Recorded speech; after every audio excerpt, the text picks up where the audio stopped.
That opening, though. I never get tired of it. No? You know why? You know why? Why?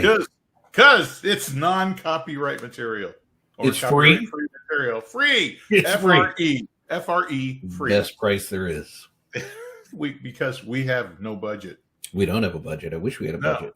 If we had a budget, don't. We could afford a producer. Maybe two. Maybe two producers if we had a budget. Yes, two producers. Okay. Yeah. Okay. Well, here we are once again. Yeah. It is. Hey, yeah, here we are doing our dance. Hi, and welcome to this edition of Beat and Geek. My name is Matt. I am joined once again by Robert from Actify. How you doing today, Robert? Tippy tappy with a song in my heart. Ah, that's so nice. Yes. Speaking of tippy tappy, I hear you brought some boots. Going to do a little clogging, a little tap dancing, little boot scoot and boogie. Scoot and boogie. These boots were made for prancing. Oh, very good. I just thought of that right now. Just thought of that. Yeah, Nancy will be happy. Can we talk about the Super Bowl instead? You'd rather talk football? Well, I was going to say Super Bowl. Oh, I did say they're Super not the Bowl, same. I don't know. It seemed pretty weak, but you know what I think about because of the Super Bowl. Honestly, what do you think? The amount. The amount of consumption of buffalo wings and guacamole in a single day. And I had neither. I had neither on Sunday. Did you even watch the game? I watched the game, but I had ribs. Okay. Ribs? How nice. From where? From a little chain near here. Is that a plug? I'm afraid to plug. No. Okay. It's not a plug. All right. So, did you get your fill of ribs? No, I did not. But you had ribs. Well, I had a couple, but I was also watching with my 18-year-old, and he ate pretty much a slab by himself. So, give me a moment. Okay, I'm okay now. Yeah. I'm okay now. All right. I'm bored with it. You're bored with it? Okay. Can we get back to this then? And turf and football. Yes. Let's get back to boots and clouds. Boots and clouds. How many boots have you brought with you today? Today, I brought with me three types of boots, 3 types of booting utilities, or has something to do with boots. Okay. And we're not talking combat or go-go boots? Go-go boots or cowboy boots? Cowboy boots. Yes, we're not talking about those. Bootsy Collins? Bootzilla. There you go. There it is. Nobody. Okay, are people going to get that? No. Okay. All right. Get that. I'm talking to an imaginary friend that I have not murdered yet. So what's the first boot that you have? Boot check I want to first talk about is boot check, and mainly because I got like really neat pictures I could present. Great. So without further, first of all, let's talk about what boot check does. Okay. Boot check, simply put, it confirms that your backup images, images that come from backing up a boot drive. Boot drive meaning that what gets you into the operating system when you turn on the machine. Right. It checks bootability. I can't say boot enough here. Mm-hmm. But what it does is it takes advantage of your virtual environment in order to test or check the bootability of your backup. And you can schedule this to happen with every backup that occurs. Okay? Okay. But wait, there's more. You don't have to, because there's a lot of things you can check the box, as we did in an earlier webinar where we showed all the little options and stuff. And all those things that you check occur every time you make a backup. But maybe resources are somewhat of a problem. And maybe it would be better if you did some of these things later on and offloaded the processes to when it's not so busy. And enter Image Center, which we've already talked about. The boot check utility is there. And what this enables you to do is schedule a boot check against that backup that you've created to happen at a later time. Okay, so I'm going to go and let's see here. share a screen right here. Share, and let's see. There it is. Okay, this is Image Center, and I just clicked the first one in order I have a backup here that was performed, and what we're doing is we're going to specify a boot disk. We're going to create a new profile. I'm just going to go with the defaults. There's the disk map, disk list, image info, and then I'm going to hit next. Oh, there's an error because I didn't pick one. But anyway, once we go in here, we got to specify the boot disk. And once we do that, and I just did this a few moments ago, and here is the result of that. I'll make that big. I've captured this. Okay. And it shows right here that the result was successful. It just happened. It succeeded. And that image is bootable based on this because I'm running a hypervisor. It took advantage, ran it in the background. Now, you may have a hypervisor server that's another machine sitting somewhere else. You could perform it on there. That way, it's not affecting any of the other servers that you're using in terms of production. So, all right, I'm going to stop with that. So that's boot check. So that's the first one. That's the first one, boot check, which gives you peace of mind knowing that that backup I just took will restore, not only restore, but will boot up when I start it up after restoring. You don't want to wait till somebody drops a brick on the server. Right. Yeah. That and then you go and restore and you go, oh, it's not coming up. What is it? That brings me to a thought that I had. What if I've got a server that is beginning to smoke, beginning to grind? It's about to go out. I just know it. I've never seen that before. Is there something I can use to back up and move my data before that happens? It's funny that you bring that up because, wow, what I have is called Rescue Boot. Excellent. Rescue Boot. Now, I know that I can talk quite a bit about stuff, but we can't get into Rescue Boot without talking about the boot environment and the boot environment builder. Okay. That comes with ActiveImage Protector, as does Rescue Boot. The boot environment builder is a utility that you use to create a bootable DVD-ROM or a bootable flash drive, or create an ISO file that you want to put on external USB connected media at a later time. All right. And it takes it based on the operating system that you have installed. And what it does is it boots you into the ActiveImage Protector GUI.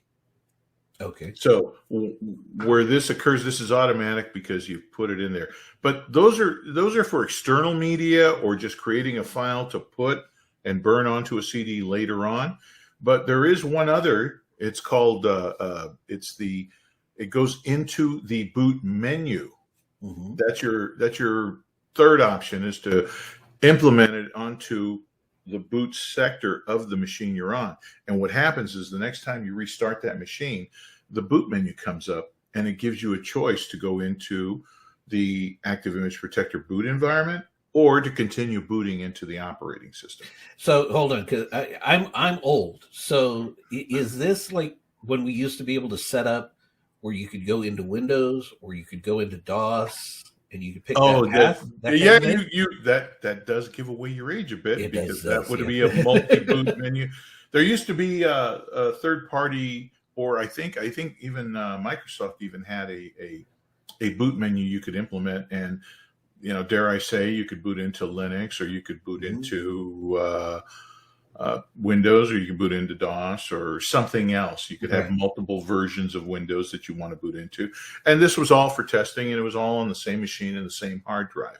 It just managed everything so that it could call on that operating system to come up.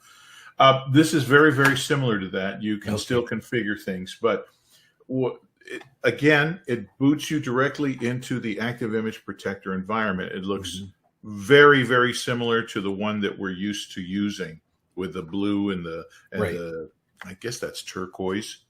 It looks like turquoise, the color. Anyway, you can boot into that, and there are a number of utilities that you can take advantage of. One being the image manager, which is like the file manager and lets you view all the files and such in there. Going back to your smoking server, you realize it's going to go out. You've done your backups, but right now maybe it's that you need to get some files off ASAP in their current form. You would use this boot environment and boot from a CD or a DVD or a flash drive, or click on the menu and choose the internal boot environment. However, the reason I'm giving you all that, and it took so long, is because when you use the boot environment builder, it's a task. You have to go in and make selections. You have to download a Microsoft ADK file. Well, the kit, you have to go to download the kit, but when you install the kit, there's like 12 different aspects of the kit that you can install. Some of them are more geared towards programmers, and they have a lot more things to do. You only need 2. There are 2 that you need to install. You just check those boxes, run the install. Now you have the Microsoft ADK with the 2 files that ActiveImage Protector uses to create your boot environment. So you can boot up, you can configure it, and you've created your file. Yeah, that takes a few minutes. I'm not discouraging anyone from using that because it granulates things and lets you tailor it. However, we have, and I'm going to bring up a screen again. Let's share it and hide that, and let me know you see it. I see it. Okay, and if you'll look right here where my mouse is, there's the rescue boot. It's now just a toggle. That's all it is.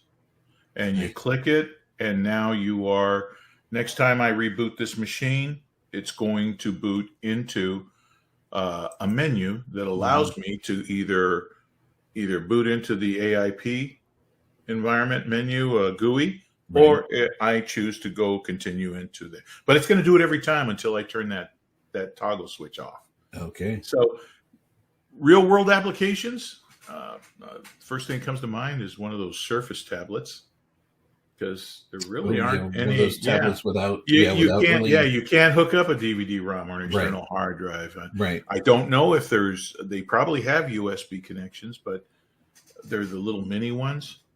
Maybe the USB-C, but then you can hook their hard drives. Now you can hook to that. So you may want to just use the rescue boot to boot up, get into the AIP environment, and either perform a backup onto a drive, because again, it's all about the interface and convenience. Rescue boot is definitely a utility you want to use. So that's number 2. Rescue boot. So that's 2. You said you brought 3. What is the third boot? Third one is Hyperboot, and it's it kind of explains itself. Boot and hyper from hypervisor, whether it's a VMware ESX hypervisor or if it's a Hyper-V from Microsoft hypervisor. That's your virtual environment. You have a server that's running, I don't know, 2 or 3 virtual machines that have different purposes.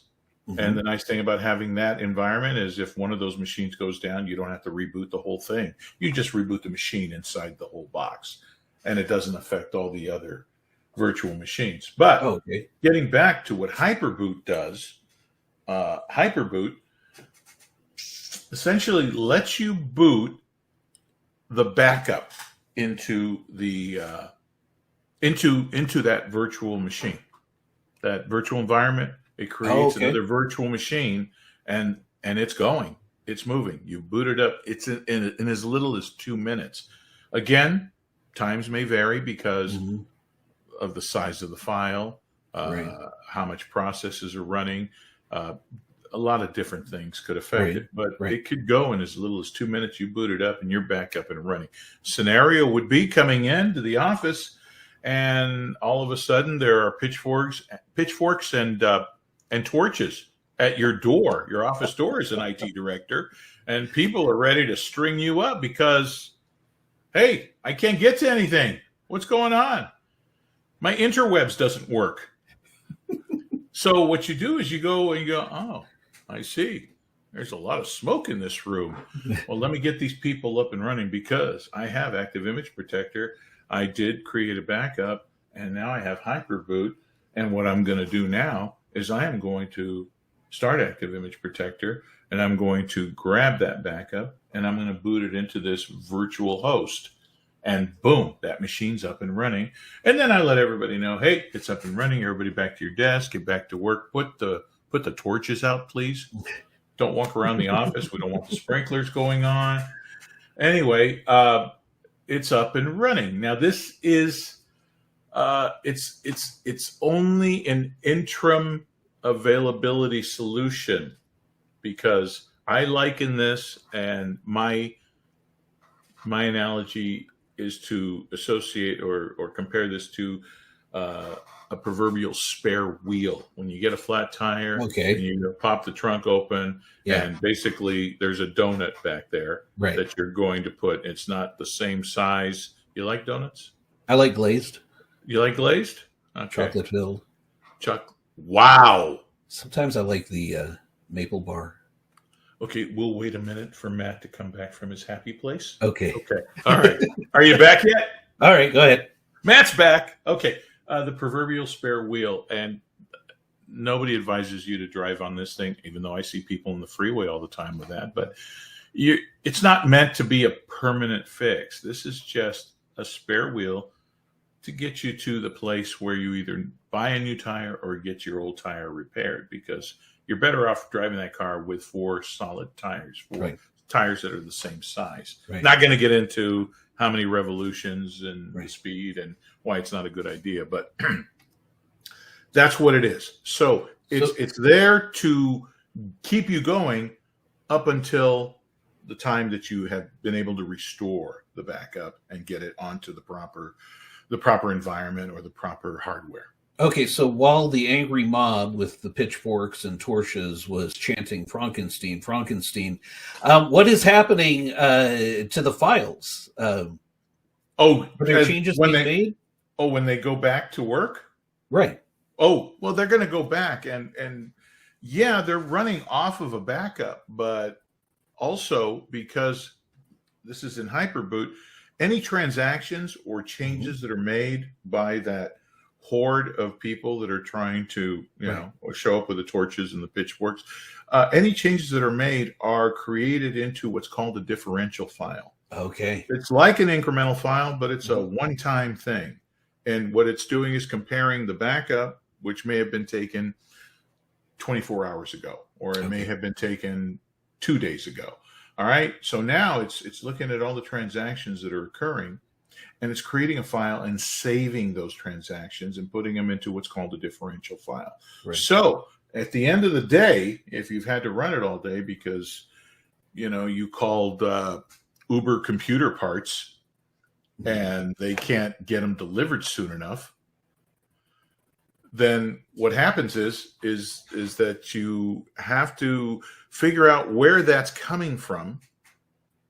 All right. You have to figure out what you're going to replace. Are you going to put this in another virtual environment if it was a virtual machine that went down and not quite coming back up because of corruption? Or was it on a legacy server that just finally gave up? Mm-hmm. And so you got to figure out what to do to rectify this problem. Mm-hmm. And once you do that, you're going to start with that differential file to restore. And what that's going to do is restore it back to the state it was at the end of the day, including all the current transactions when people were running off this Hyperboot, where they were driving to with that proverbial spare wheel. Okay.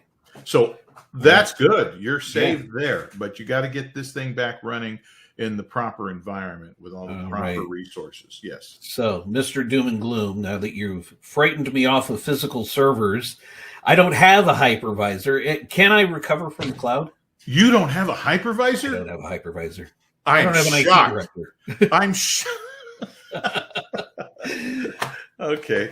Well, offline, I can give you some names of several. Oh, okay. They could handle everything there. Anyway. Okay. So, I want to recover from the cloud then. You have a cloud, right? I do. And you use it for storage, correct? I do. Okay. So you do backups to the cloud. Yes. Which you're halfway there.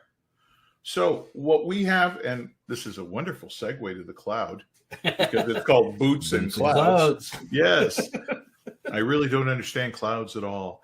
Anyway, you have a direct-to-cloud backup that maybe you're performing because, I don't know, maybe you're out of resources here on the ground. Right. You're out of resources in that IT closet. Mm-hmm. Everything's maxed out. So it's time to look into new hardware, but you're so busy fighting off the pitchforks and the torches, you don't have time to go shopping. Anyway, so you do backup because you're using Amazon S3 or Azure as your backup destination. So you do have a solid backup that was taken last night and incremental files that are there assigned to it. So you have a solid backup. Mm-hmm. So here's the thing. We have what's called an in-cloud recovery.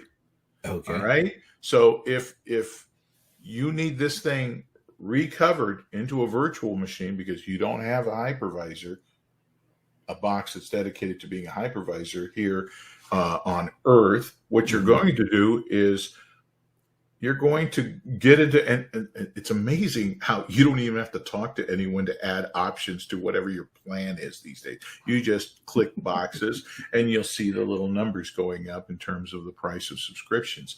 So right now, if you're just on a storage plan and nothing else, then that's where you are. But when you decide to say, you know what, it would be a whole lot more convenient if I could keep a server up there and let people work off of that.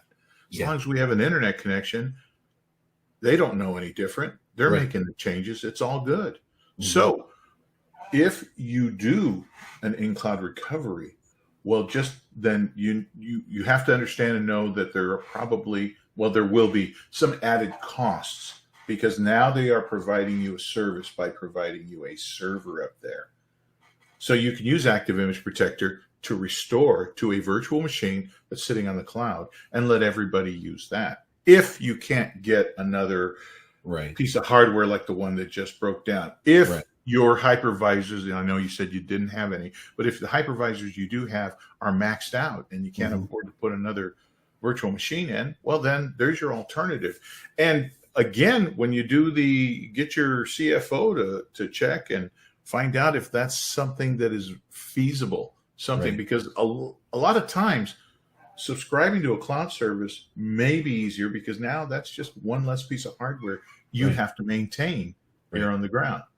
So in cloud recovery, because you did a direct to cloud backup, you can restore whatever it was that you had on the ground, legacy server or another VM off of your hypervisor that just went bad.